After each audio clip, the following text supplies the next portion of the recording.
Assalamualaikum warahmatullahi wabarakatuh. Selamat pagi dan salam sejahtera untuk adik-adik semua. Baik, kita akan memulai kuliah dasar ternak perah untuk program diploma 3 Sekolah Vokasi Universitas 11 Maret. Pada pertemuan yang pertama ini kita akan membahas beberapa slide terkait peran sapi perah dalam produksi protein hewani dan nilai gizi susu.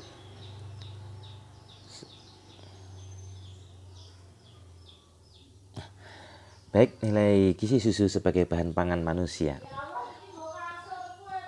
Dari gambaran slide ini ya, bahwa proses laktasi ya, daripada mamalia ya, baik itu sapi, domba, kambing, termasuk mamanya lia, ya, manusia, yakni adalah lanjutan daripada proses reproduksi, di mana setelah mamalia itu, ya, kalau kita berbicara pada konteksnya sapi ataupun kambing ataupun domba, hewan ruminansia, maka setelah terjadinya proses kopulasi atau mating atau perkawinan, maka akan terjadi kebuntingan ya.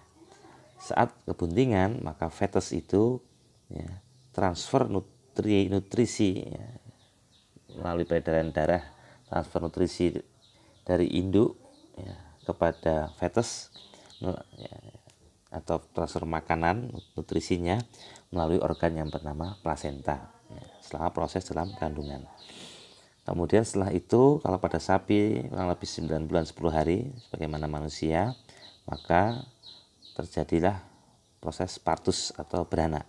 Sehingga kalau mamalia, maka juga bayi mamalia. Sapi berarti pedet, kambing domba cempe. Maka kelenjar susu, kelenjar mame ya, yang saat kebuntingan itu mulai berkembang ya, maka akhiri proses mengandung itu dengan adanya bunting tadi dengan beranak, maka kelenjar susu sudah mulai menghasilkan susu sebagai ya, makanan, sumber makanan bagi bayi mamalia termasuk sapi, domba, kambing. Susu ini mempunyai kandungan gizi yang sangat lengkap dan berimbang ya. Kemudian mempunyai nilai kalori yang tinggi, yang dengan nilai kalori yang tinggi ini ya, sebagai sumber energi dan kandungan yang berimbang itu, maka susu bisa memenuhi ya, mencukupi kebutuhan gizi anak mamalia pada periode menyusu. Yang di sini juga kita akan mengenal istilahnya adalah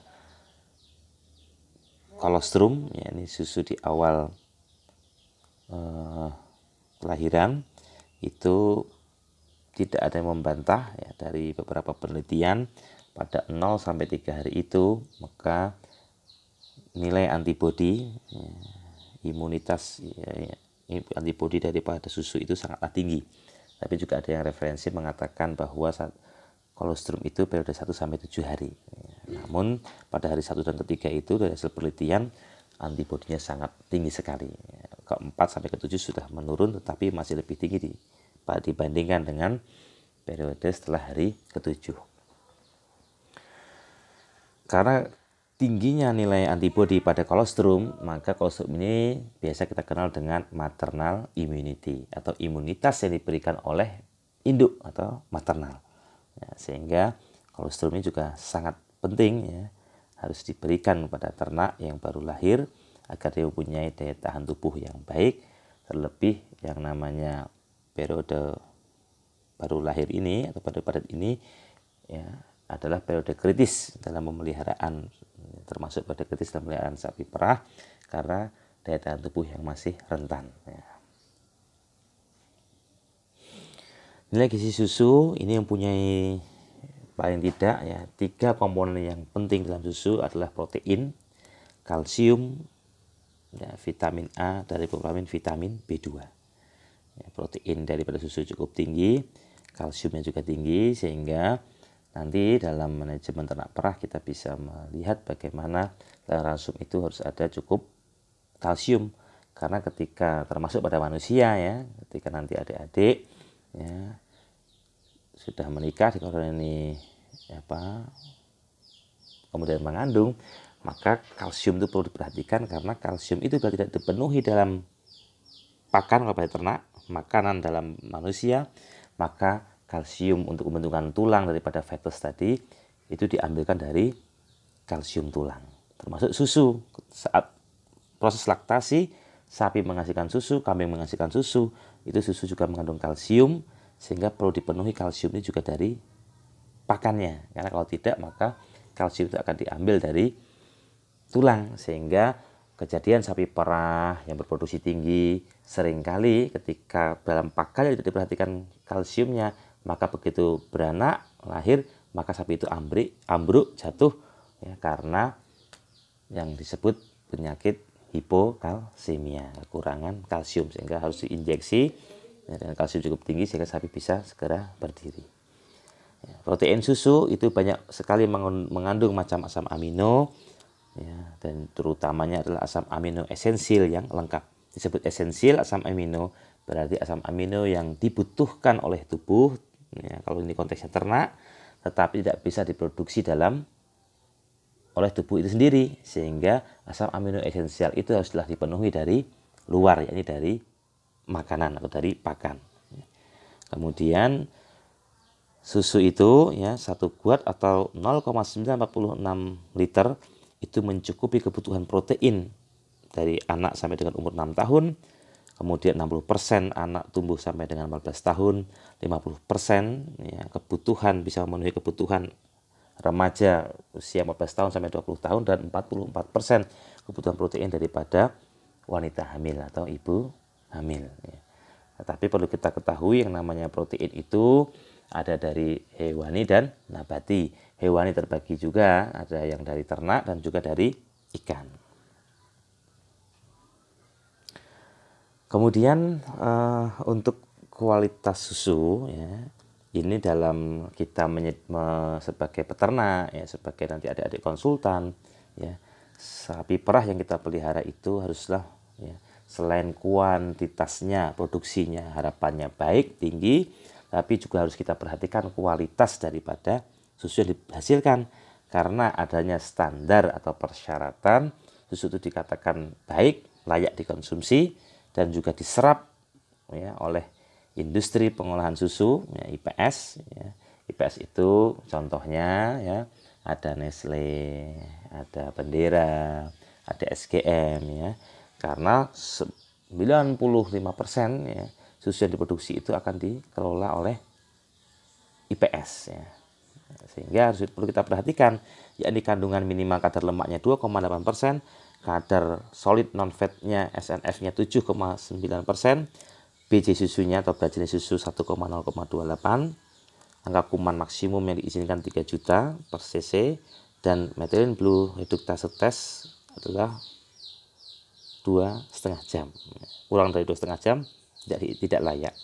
Sedangkan berdasarkan gabungan industri pengolahan susu, GKSI telah diadakan kesepakatan syarat minimum susu standar yang diterima IPS adalah kadar lemaknya lebih tinggi dari Kementerian Pertanian 3,3%, kadar SNF-nya solid non-fatnya 7,7%, dan angka kuman maksimalnya adalah 5-10 juta per cc susu. Ya.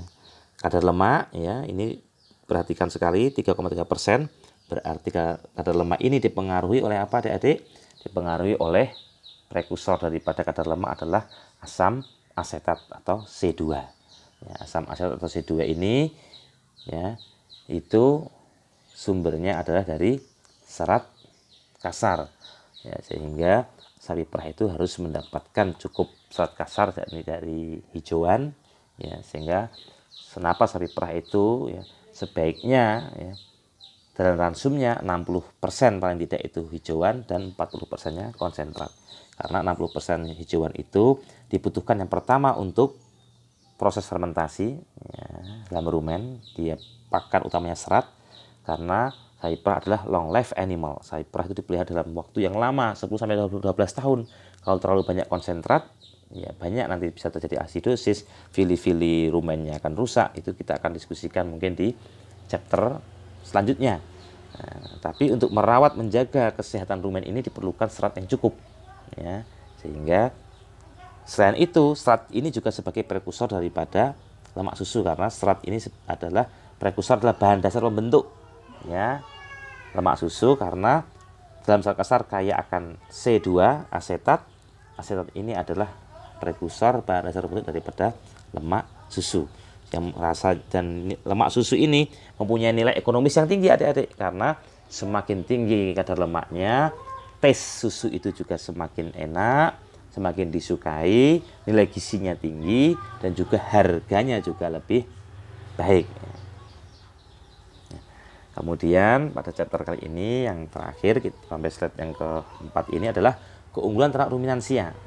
Keunggulan ternak ruminansia dibandingkan ternak yang lain, ya, dikatakan ruminansia berarti dia mempunyai rumen yang terdiri dari 4 kompartemen, ya, yakni rumen, retikulum, omasum, dan abomasum.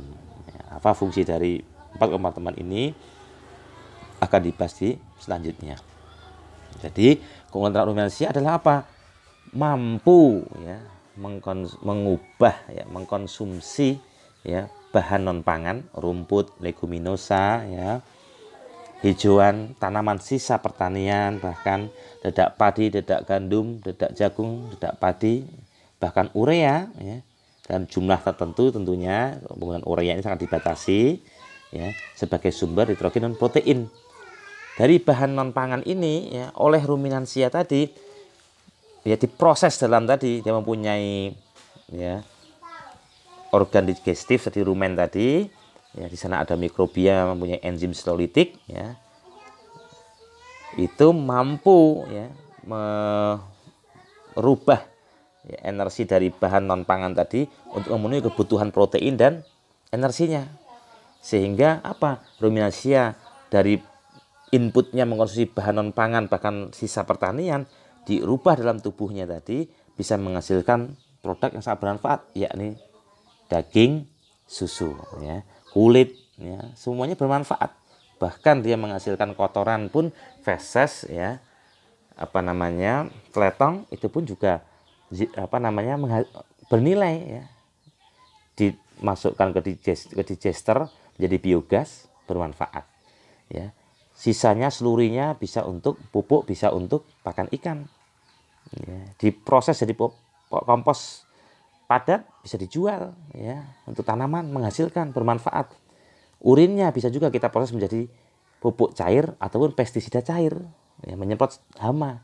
Jadi subhanallah, dari hewan yang berruminansia ini, ya, ternyata dari pakan inputnya yang sangat sederhana, bahkan sisa, ya, tidak kita manfaatkan oleh manusia, bisa menghasilkan produk yang bermanfaat, daging, susu, ya, kulit, ya, semuanya termanfaatkan, fesesnya termanfaatkan.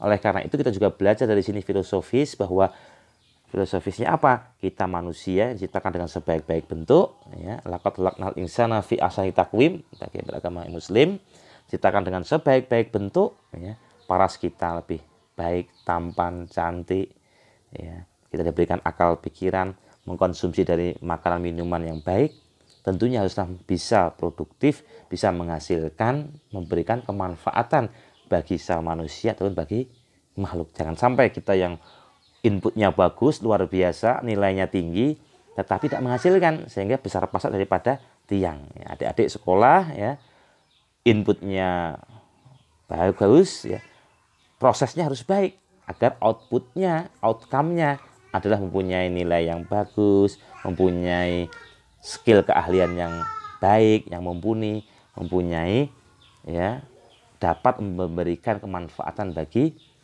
lingkungan, bagi masyarakat, ya, dan juga bagi keluarga dan masyarakat. Mungkin sampai sini dulu, nanti kita lanjutkan pada sesi berikutnya. Assalamualaikum warahmatullahi wabarakatuh.